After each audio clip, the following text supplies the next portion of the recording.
Seperti apa sebenarnya ya tantangan atau industri kopi saat ini di tengah konsumsi masyarakat yang tampaknya terlihat cukup redup ya, daya belinya menurun, inflasinya juga lumayan tinggi. Bagaimana peluang dan juga tantangan bisnis kopi di tanah air, kita bahas mendalam bersama dengan CEO Tomorrow Indonesia, Super Wang. Halo Pak Super, apa kabar? Halo Bu, baik. Sehat-sehat. Terima kasih sudah hadir di Closing Bell CNBC Indonesia untuk kita ngobrolin soal masalah bisnis kopi ya. Sebenarnya di lapangan atau mungkin yang ditemukan langsung mungkin ya dari teman-teman para pelaku pasar di industri kopi ini, emang terlihat ada penurunan daya beli signifikan nggak sih masyarakat yang mengkonsumsi kopi di tengah kondisi perekonomian Indonesia seperti ini? Kalau saya lihat justru itu setelah pandemik mungkin konsumsi kopi mana naik, Bu. Ya, karena, dan sekarang pun juga masih dengan tren yang sama gitu ya? Tren yang sama, makin naik itu, Bu. Nah, karena orang sebenarnya dia butuh kopi. Cuma kemarin pandemik dia tidak bisa keluar, nah, sehingga dia konsumsi kopinya tidak maksimal itu. Oh, oke. Nah, selesai tahun ini kita lihat banyak customer suka minum kopi dan dia suka dine in the store. Suka nongkrong, suka sambil ngobrol gitu ya. Yeah. Makanya perkembangan atau bisnis kopi yang sekarang ada store-nya, ada coffee shop-nya pun juga makin bertambah ya. Tapi kan kita tahu bahwa kopi kan sebuah bisnis atau industri yang sangat berkembang sekali di Indonesia. Mungkin kalau kita tracking day by day, ada saja nama dan brand baru yang bermunculan ya. Seperti apa sih sebenarnya kondisi perkembangan industri ini yang diperhatikan oleh Pak Super? Industri ini di bisnis kopi sebenarnya kalau kita lihat di Indonesia market, karena konsumsi dari indeks kopi Indonesia people satu tahun dia konsumsi 150 cups kopi. Satu orang? Satu orang, average. Oke, average satu orang 150 cups kopi per year? Per year. Oke. Dan di dalam ini mungkin 90% yang kopi instan itu. Oh, saset ya? Saset. 10% kurang lebih yang kopi, yang fresh roasted coffee. Dan fresh roasted coffee kita lihat day by day, year by year dia growth-nya sangat signifikan. So that's why kita lihat bisnis kopi sangat bagus. Kalau kita compare dengan Asia business industry, Jepang bisa di atas 300 cups dan Korea 400 cups. Berarti kita tuh 150 sebenarnya masih di bawah ya, masih dari di bawah. Jepang, Korea gitu ya? Iya, masih ada gap. So that's why. Dan Indonesia mungkin secara umur di bawah 35 tahun mungkin masih ada 50%. Jadi young people, young generation tinggi sekali. Jadi mereka pasti bisa konsumsi besar untuk bisnis kopi.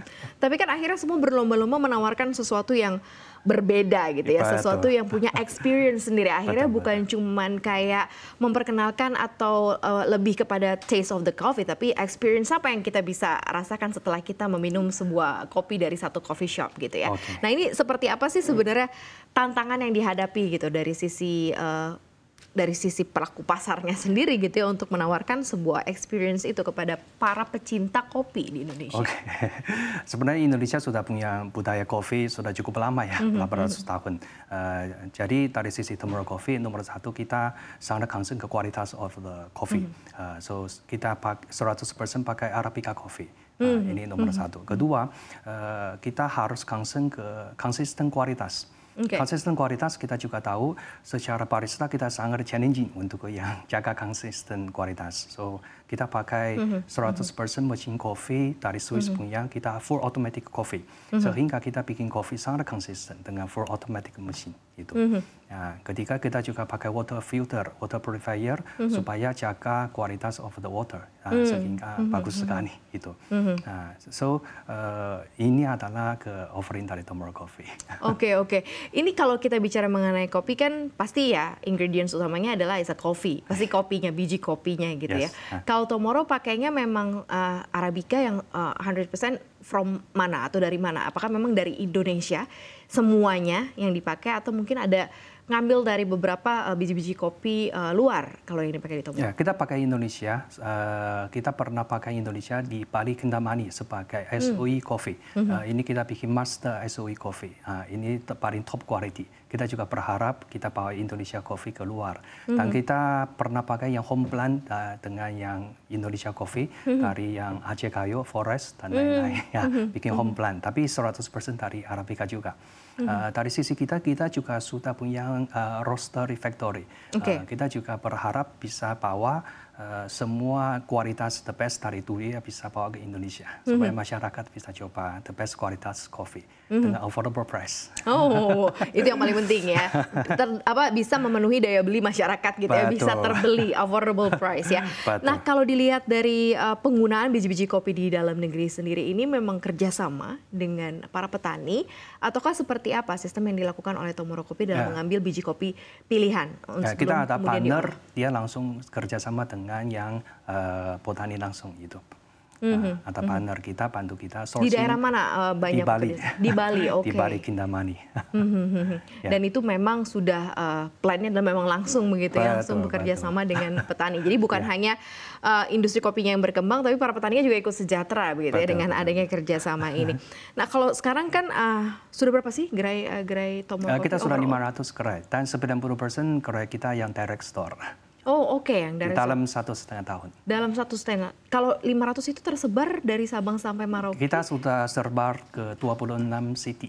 26 kota di Indonesia. Ya, kota di Indonesia. Gitu ya. Tier-tier utama ya atau ada yang sampai ke tier 3 juga ada. Sampai ke tier 3 sudah ada. Dari Aceh sampai ke Lombok.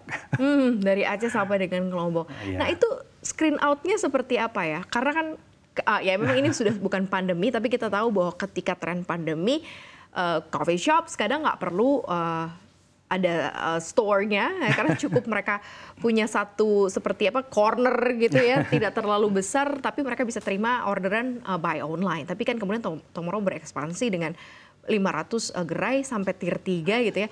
Ini ada screen out khusus nggak sih? Oh nanti harus ada di sini, harus ada di sini, atau memang sudah menjadikan ini sebagai strategi market juga dari Tomorrow? Betul. Karena kita Tomorrow Coffee is the fresh roasted coffee. Jadi kita sangat recommend kopi kita di dalam 30 menit harus diminum gitu. Kalau lebih dari sini kan sebenarnya taste-nya akan perubahan. Soalnya kita mau paling dekat dengan consumer. Kedua, coffee shop is like the lifestyle, hiburan di masyarakat.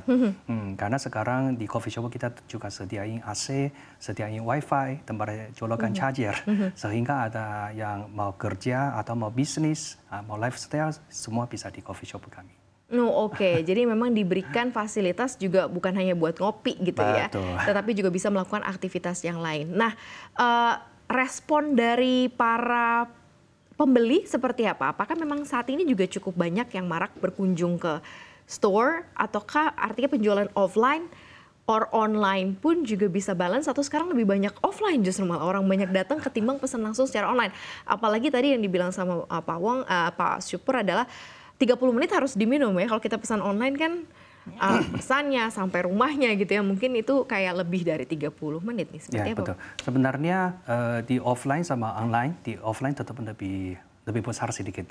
Lebih besar sedikit. Tapi online-nya customer paling banyak adalah di dalam 2 km. Yang person. Itu juga sama matching dengan partner online kita. Jadi di dalam 2 km sebenarnya kita bisa bikin kopi di dalam 30 menit. Karena kita bikin kopi 1 cup di bawah 2 menit. Karena full automatic machine. Jadi sebenarnya consumer ke toko kita dia nggak usah tunggu lama. Gitu. Karena di bawah 2 menit sudah bisa merasakan begitu ya. Hasil atau mungkin rasa yang diinginkan gitu ya.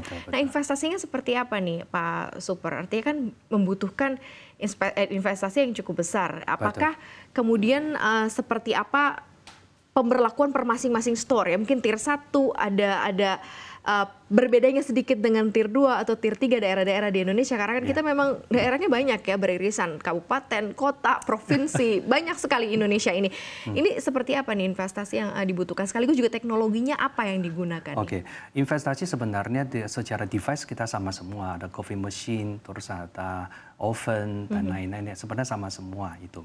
Tapi most important is kita open coffee shop ada beberapa kategori, ada 9 kategori store. Misalnya dari office, dari street, dari shopping mall, dari transportation. Perbedaan hanya di sini aja. Ada size besar, ada size kecil, kita sesuai. Biasanya di daerah size lebih besar karena mungkin di daerah lifestyle-nya dia butuh space lebih besar, suka nongkrong.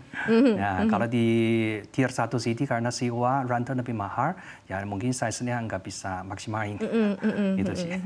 Dan biasanya orang cuman datang langsung bawa pergi gitu ya. Jadi sehingga mungkin disesuaikan dengan tempatnya gitu ya. Kalau teknologi nih, teknologi yang digunakan oleh Tomorrow apakah agak berbeda? Apalagi tadi kan in 2 minutes sudah bisa mendapatkan kopi yang diinginkan gitu kan, nggak perlu nunggu dalam waktu lama. Mungkin ada beberapa coffee shop yang butuh waktu lebih lama gitu ya dalam preparation atau menyiapkan 1 cup kopi. Teknologi kita dari pertama hari day one kita sudah siapin di Tomorrow app di online. Jadi sebenarnya customer sebagai joy member kita dia bisa langsung di pilihan semua kopi di Tomorrow app. Jadi dia nggak usah tunggu lama. Biasanya contoh kalau dia ke coffee shop ke offline dia harus pesen dulu, antri, tunggu dia buatin. Kalau di Tomorrow app dia bisa langsung order terus langsung pick up di offline. Jadi nggak usah tunggu lama. Atau kadang-kadang dia ke satu coffee shop rame, dia cari tempat sitting dulu. Dia dari app order, dia bisa langsung nanti tunggu pick up. Karena sitting area juga terbatas. Nah, based by app nanti kita juga adalah marketing strategi khusus untuk consumer. Kalau misalnya dia lebih suka kopi, kita nanti di produk launching akan refer ke dia kopi. Kalau dia suka non kopi atau VG, kita reference-nya yang minuman yang lain. Gitu. Jadi sesuai kayak kebutuhan customer. Sesuai ya, jadi kayak delivery. Kalau mau yang dairy banget atau mungkin yang buat vegetarian gitu ya, semuanya ada pilihan gitu. Kalau nggak minum kopi pun juga sebenarnya ada pilihan. Ada coklat, ada matcha, ada oat milk, kita siapin semua. Tadi kan Pak Supar udah bilang bahwa sudah ada di 26 kota di Indonesia dari tier 1 sampai dengan tier 3. Nah, pengembangannya Tomorrow nanti akan seperti apa gitu ya? Apakah akan lebih dari itu? Pastinya ini sudah 500 gerai di 26 kota begitu ya.